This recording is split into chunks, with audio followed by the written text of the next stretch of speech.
Have you ever heard this writing advice? Avoid filter words or cut out all filter words, and then wondered exactly what that means. What are filter words? Well, you're not alone. Welcome to my new series where I break down confusing writing advice and explain it in a way that's easy to understand.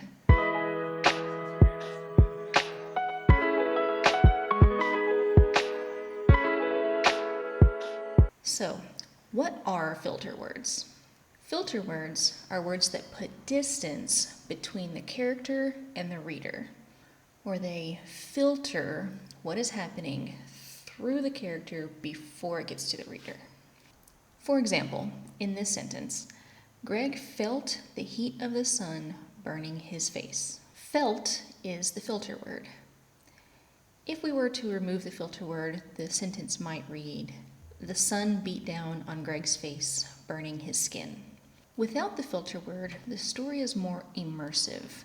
The reader still knows that Greg is the one feeling the burning, but now they get to experience it with Greg rather than just observe it. That's a really good way to look at filter words. It's how I look at them. With the filter word, you are just observing what is being told to you rather than experiencing it. Here's another example. Claire saw a rabbit hopping along the meadow. Saw is the filter word. We can remove it by instead just writing, a rabbit hopped along the meadow. The reader knows that Claire saw it, so you don't need to put Claire saw, especially if the story is in Claire's point of view or if she is the character that is being focused on right now. We definitely know that she saw it. But now the reader gets to experience that with her rather than just observe it. I have compiled a list of filter words. I'll put them on the screen now.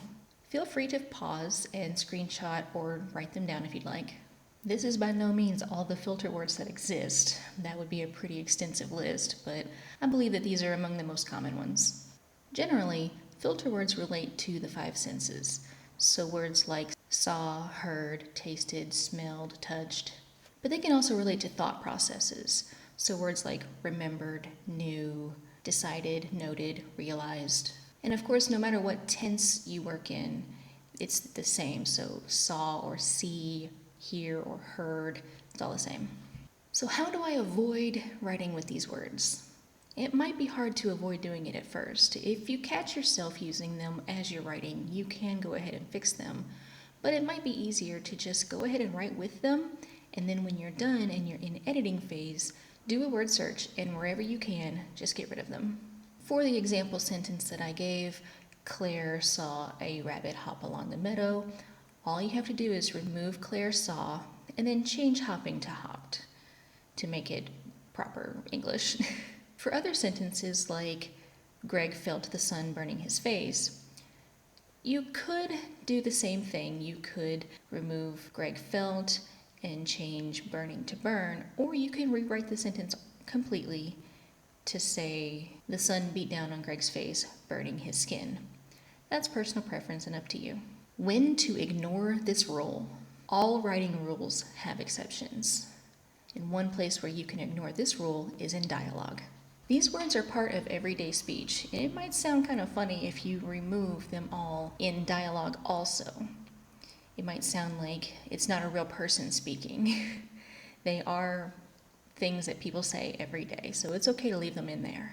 Another time when you might want to ignore this rule is when you're trying to slow down the pacing of your novel. Maybe you want to create suspense or tension, like with this sentence. It seemed like the shadows were moving, but she couldn't be sure. Seemed is a filter word, but it imparts a level of suspense with the character not being sure whether the shadows are moving or not. Or with this sentence, he noticed the water dripping in the faucet. It sets a slower pace than just the water dripped in the faucet. If you're looking for that effect of slowing down the story, you can use filter words as a device sparingly. I hope this has helped you understand what filter words are and why you're told not to use them, but also when it's okay to use them. Make sure to like and subscribe and hit the notification bell so you're notified when I post more videos like this. And make sure to check out my other videos where I am taking an outline that someone else wrote and trying to make a novel out of it. It's quite a challenge, but I am documenting the whole process here on YouTube. And you'll get to see every process of the way of a novel coming to life. I'll see you next time.